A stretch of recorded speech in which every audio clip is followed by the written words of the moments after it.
I've been looking for ways to accelerate my peace, harmony, and joy within and with others. Hello, my name is Scott Frank. I am co-author of Less Stress, More Joy, the Peace, Harmony, and Joy approach. I'm also the co-founder of the Peace, Harmony, and Joy Alliance, where I got to meet Mandar and his great work he's doing with the Cities for Peace. I was happy that he also joined our board.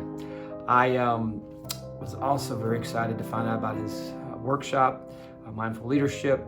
I took it, an amazing experience, learned a lot about meditation and breathing, through Darshan Kriya, also known as Sky Breath. Been doing that every day since.